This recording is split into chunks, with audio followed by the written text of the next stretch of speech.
Mr. Speaker, thank you for giving me an opportunity to comment on this very important statement by the Committee on ICT. Let me begin by appreciating the work done by the chairperson. I remember even in the last quarter, I had a statement that dealt with the issue of Safaricom. And the way the committee dealt with that report was something which is highly commendable. So I must appreciate you for the good work. Having said that, there's a big issue that we've been talking about in terms of Safaricom and all the other telcos. I'm happy that you dealt with the issue of, and it is good to give credit where it's due. Because earlier on, if you went to Safaricom or any other telco and you register a line, there's no way you would know whether there's any other telephone line registered using your ID number. Now there's a short code, and that came out as a result of a statement that I raised, and the committee took over the matter and ensured that today when you go and register a line, there is a short code that you can be able to dial, and it can show you all the other telephone numbers registered under your name. That was a brilliant way to be able to even to stop criminals from stealing your ID, putting their own pictures, and using your ID card number to be able to register a line. Now, Mr. Chairman, I'm happy with the work that you've done, particularly, and the committee, of course, particularly with the county printers bill. I hope that the National Assembly will be able to expedite it, and we can be able to have it done.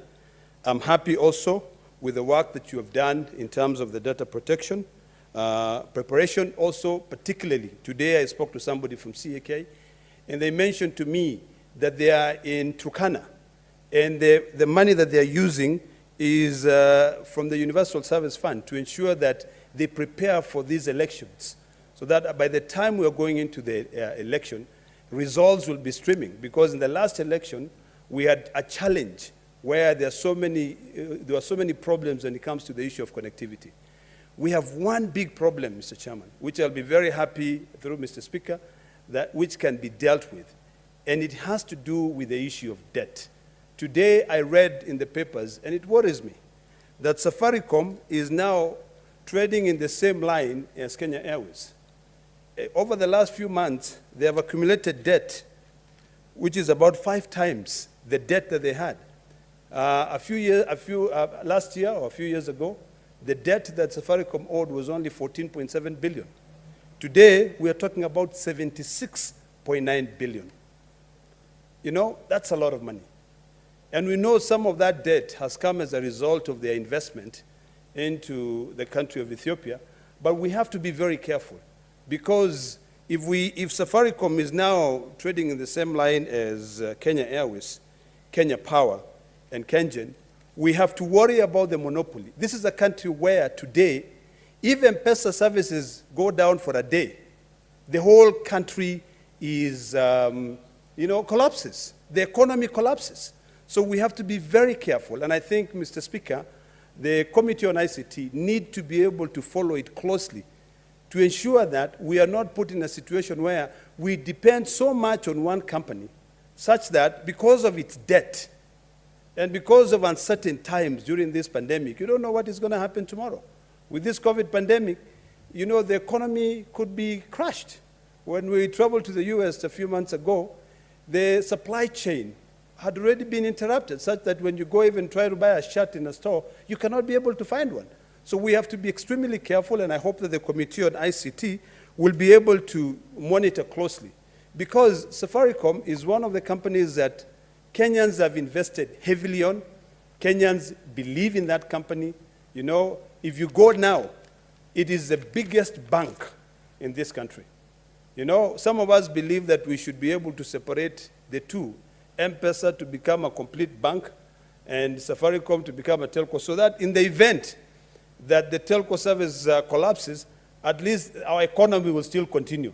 You know, sometimes you want to transact and you are told, we are doing a service maintenance to a Safaricom line. It worries you. So, Mr. Speaker, that would be something that I would encourage the committee to take up, and, just suo moto. You don't have to be, a statement does not have to be raised in this House. You can be able to follow up, because it will be able to help us. Finally, Mr. Speaker, on this issue of media houses, and in terms of what is owed to musicians, I had my colleague, Senator Sakaja, making very passionate submissions. But I'll be very careful, because when you now venture into a business arrangement, and most of these radio stations and TV stations, they don't necessarily make a lot of money. There's other agreements which are made between the media houses and the musicians so that they can be promoted. I think we have to be very careful not to use the power of licensing to be able to deny Kenyans an opportunity to earn a living. You cannot come up and say that before a license is renewed, you now have to go in and check whether they have paid musicians. We know very well that Music Copyright Society of Kenya was a cartel organization. So not everybody was benefiting from it.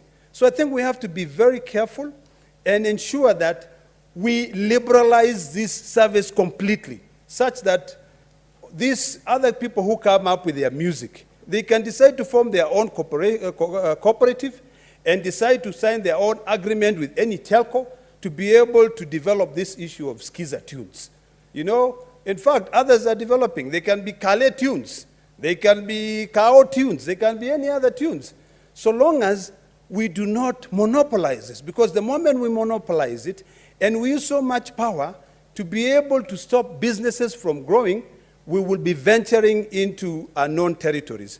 There is no way you can be able to say as a prerequisite, what is it, Senator Sakaja?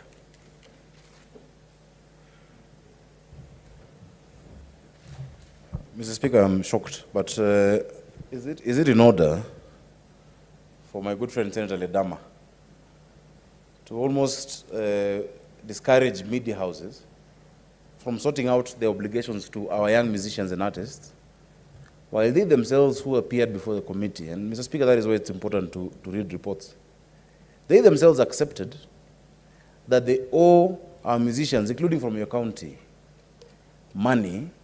There is what we call the blank media levy. There is what they pay to the CMOs. I'm not talking about Skiza is Safaricom. I'm talking about content. When your music is played on a radio station, there is an amount that comes to you. When your media is played on a TV station as a movie or a series, whether it's Papa Shirandula or whatnot, there's what is supposed to be paid. And they themselves as media owners, including one who's sitting very close to me, admitted, maybe it's behind me or in front, we don't know, admitted that yes, they owe this amount of money. They had challenges during COVID, but they committed that they pay them. Let us not make it look like they have an excuse not to pay.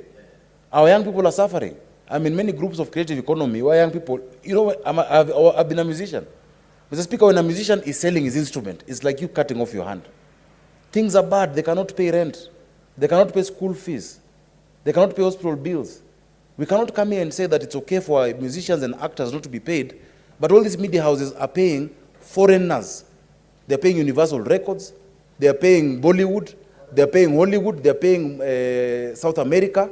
And that's why our children wake up and think there's no talent in Kenya. Our talent, we have to watch South American soaps. So I think it's all in order to encourage media houses not to pay. They must pay. And they themselves have said they're willing to pay. Let us not make it look like there's a window, Mr. Speaker. That's very dangerous. Senator Wambua. Senator Wambua. Mr. Speaker, I thank you. On the same line with Senator Sakaja. Actually, it's not that they are willing to pay, Senator Sakaja. It's always a cost in the budget. It's always a cost in the budget. But it is easy to not pay the Kenyan musician and get away with it. But you can never get away with using content from outside the country. Mr. Speaker, I speak as having sat in that media house and made those decisions. Thank you, Mr. Speaker. Senator Olekina, maybe Senator Olekina will tell you more than what you think. Mr. Speaker, I don't think there was anything out of order there. I think those were point of debates, and I think everyone in this house is entitled to they're using their mind. Mr. Speaker, Senator Sakaja, if he listened carefully to what I said that we should not have it as a prerequisite. We cannot say that because you've not paid these media houses, we will not renew your license. That means that any business now going into work, if it owes Nairobi City County, they will not be given a license to operate. You're killing the economy. So what I'm saying also is that I am not trying to suggest that we should destroy the careers of young people. No, let us encourage them. But we have to be pragmatic. What I'm saying is very simple, that there are different types of arrangement that can be made by media houses. I know, Senator Sakaja, you could be preaching to the gallery, you could be trying to make your statement known to the youth of this country, but let us be factual. Can I finish? What is it, Kipchumba Murkomen? And then can they quote the... Mr. Speaker, Senator Sakaja, who is a musician by his own right, an artist by his own right, has raised a very important issue in regard to protection of our local content producers and copyright owners. And instead of Senator Ledama accepting that to man is to err, or perhaps that he is not an expert in that area, he is trying to impute improper motive on a senator by saying is playing to the gallery. By the way, Mr. Speaker, there is nobody in the gallery. Yeah, and if the gallery, if figuratively saying the gallery is the people of Kenya who are watching us, yes, we are here for, that is why this house is a house of record. This is a house where we have answered. All of us are playing to the gallery, including himself, if that is supposed to be the definition. But you cannot impute improper motive on our colleague. And the information that has been given by Senator Sakaja only serves to improve what my colleague was trying to issue. In fact, as a matter of fact, Mr. Speaker, I know SK Mashari and Citizen TV, because I'm in the know, have been working on a mechanism for protecting content producers and ensuring that they become like a Sony or these other record labels. So, Mr. Speaker, I don't think it's in order for our colleague to impute improper motive on Senator Sakaja. Senator Wetangula.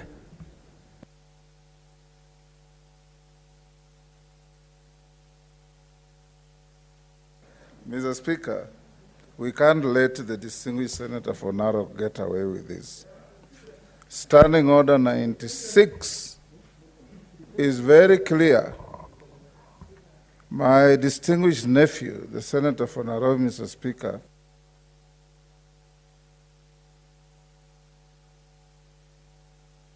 on this matter. And the Standing Order, Mr. Speaker, is very clear. It shall be out of order to use offensive or insulting language, whether in respect of senators or other persons. Further, no senator shall impute improper motives to any other senator or to a member of the National Assembly except upon a specific motion.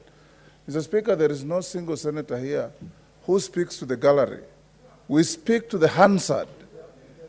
And whatever we say here, Mr. Speaker, is a permanent record. You can go to the library now and read the speeches of Tom Mboya, of Mzee Moi, of Mwai Kibaki, all those pioneers. And there is none that was addressing the gallery. They were addressing the nation and the people of Kenya. And this, Mr. Speaker, my very good friend and the champion of Maasai culture has to withdraw and apologize, Mr. Speaker.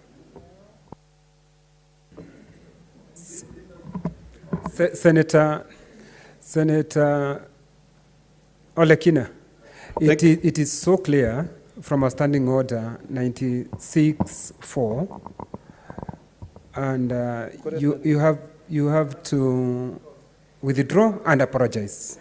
Mr. Speaker, thank you very much. First of all, let me state it very clearly, that I have a lot of respect for Senator Sakaja. And at no point did I impute improper motive. You know, I didn't. So but if Senator, good Senator, friend, Senator Sakaja Olekina, believes we that- withdraw. No, no. I withdraw and apologize, and we move on. My point is very clear, Mr. Speaker. When we pass laws, we should not be creating laws which are punitive to the economy. What I'm saying, what is out of order in that? What is it, Senator Sakaja? Mr. Speaker, first of all, the matter of imputing improper motive is not a matter of conjecture. It's in the Hansard. You cannot say that a senator or a colleague is trying to, speak to. We are speaking about the law. And the law you're talking about, Section 46A of the Copyright Act, sets tariffs that must be met by all broadcasters. And if they don't meet that, then they forfeit their license. It's not something we've come up with in our Committee of Labor. So, Mr. Speaker, let's be guided by the laws that exist. That's the Copyright Act that exists, Section 46A. Please, Senator Ledama, just get acquainted with it. Or if you're in a matter where you're not clear, you're not clear about what's going on, just you don't have to go that direction. Mr. Speaker, I think he must withdraw unconditionally. You don't say if, yet you've already given the direction that he needs to withdraw. Don't say that if. I said he said, and it's clear. Senator. I think I was very clear that I withdrew and apologized, and I moved on. Okay. The issue is very clear, and I want to... And can you summarize? Summarize. My time has been eaten up, Mr. Speaker. Can I just finish my line of thoughts? Can My you point was very clear. What I was saying is Can you that summarize? the committee needs to be very innovative in trying to advise the media houses, advise the telcos on how they can create these business opportunities for the youth. For instance, Mr. Speaker, I would want to encourage the Committee on ICT to come up either to amend the laws so that individual TV stations, radio stations can be able to sign contracts with particular musicians to avoid a situation where the money is sent to a cartel and those musicians who are supposed to be benefiting do not benefit. Because there was a big problem. There was a big cartel running the Kenya Music, was it the Copyright Society? Kenya Music Copyright Society. Thank you very much, Senator Wetangula, for reminding me that. So the idea here is to be creative, to be able to come up with legislation and to come up with proposals or even motions that can encourage our artists to be able to be creative, because when you are creating your music, you have a market, a ready market that you can be able to sell your services to. Mr. Speaker, to finalize, I wanted to reiterate on this point that the committee should now really pay a close attention to these telcos so that we don't find ourselves in a situation where we've invested so much in a telco and then tomorrow it goes belly up, crippling the economy to a point where so many people will suffer. I'm very happy with the work that the committee is doing. The fact that I brought up a statement, they moved expeditiously, called CAK to appear, called all the telcos to be able to appear, and finally, we got solutions. So, Mr. Speaker, as I conclude my statements, I just want to congratulate the committee and encourage you to continue, but at the same time, let us not encourage legislations which will cripple businesses, but rather legislation which will be able to support this economic growth. I thank you, Mr. Speaker.